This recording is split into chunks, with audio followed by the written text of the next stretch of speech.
হেরফের করতে পারে সেটা রেফারিটা জানিয়ে দেবেন। 7টি ম্যাচ অনুষ্ঠিত করতে হবে, 7 ম্যাচেস।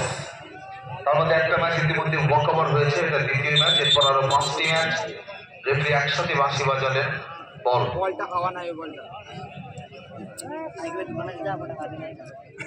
অন্তত 1006 দর্শক তো হবেই। প্রদীপটা ভালো বলতে পারবেন, কারণ ওখানে টিকিট কেটে খেলা করেন তো।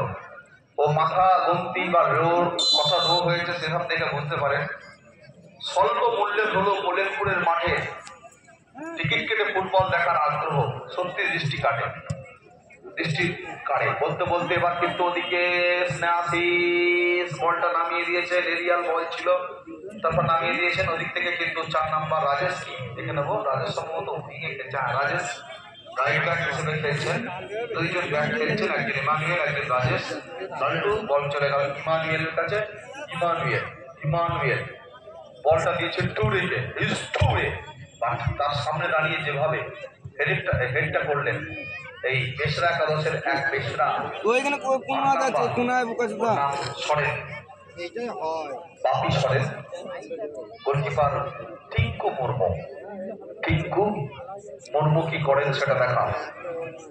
সামনে রবিবার একটা টুর্নামেন্ট আছে,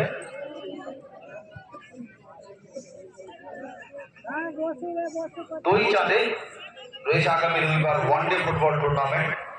আপনারা আসবেন, উপভোগ করবেন ফুটবল। বলতে বলতে ওখানে শটটা মেরেছেন ডিফেন্ডার, কিছুটা হাতে কিছুটা পায়ে করে ফুটবলটা খেললেন। রেফারি অবশ্য অবৈধ কিছু দেখলেন না, বাঁশি বাজাননি। ওখানে টোরে কিন্তু নিজের নামের সঙ্গে সুবিচার করেছেন, ভালো অ্যাসিস্ট করেছেন, একটি গোল করিয়েছেন। গোলটা করেছেন